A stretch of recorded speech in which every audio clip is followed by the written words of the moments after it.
I've told you a million times, clutch is your buddy, and if the clutch is your buddy, the brakes are your friends. Today we're talking about the Altmost braking test. There's two parts, normal stop and quick stop. Let's get started.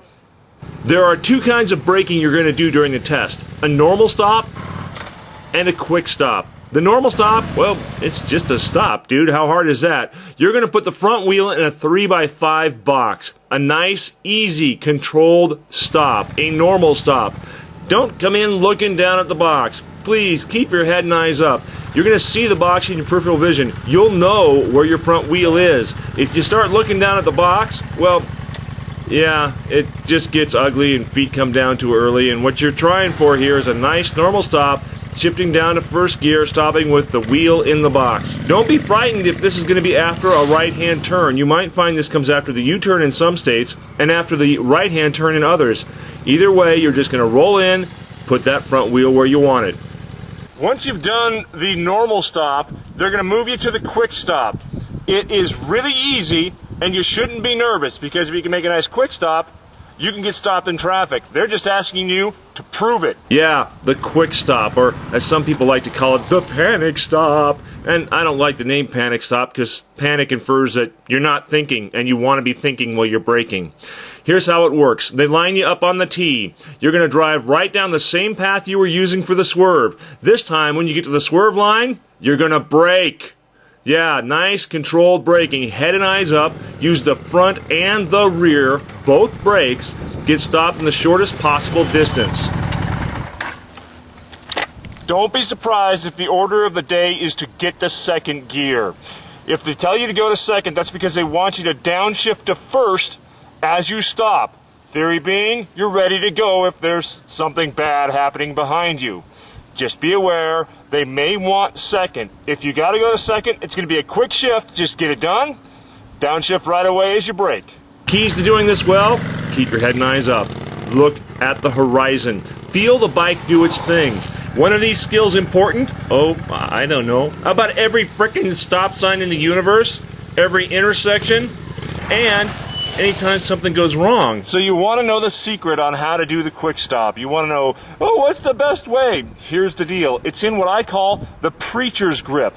As you squeeze, it's firm and progressive. Kind of like when you show up at church after 3-4 months.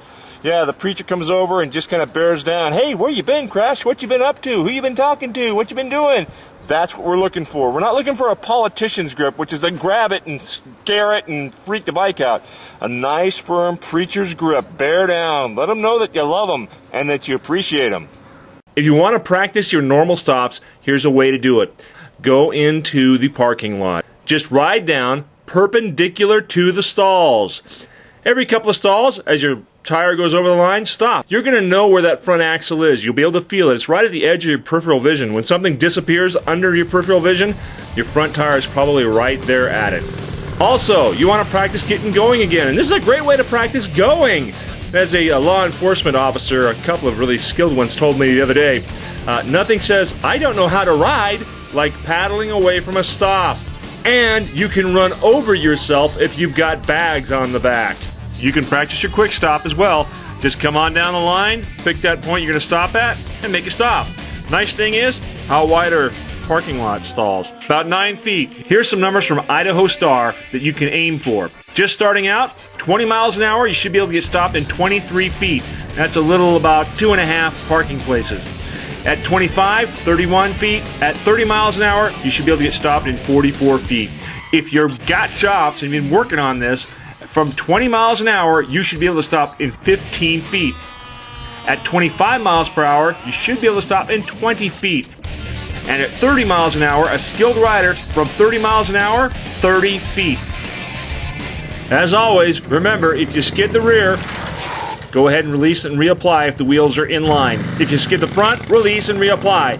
If you do skid, you got bigger problems than worrying about distance. You want to make a nice, safe stop. Remember, if you drop your bike during the test, it's an automatic failure. So if the rear skids, if it's in line, release, reapply, and get stopped nice and clean.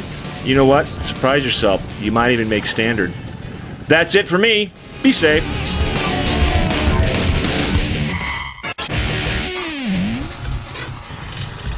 Well, Ma!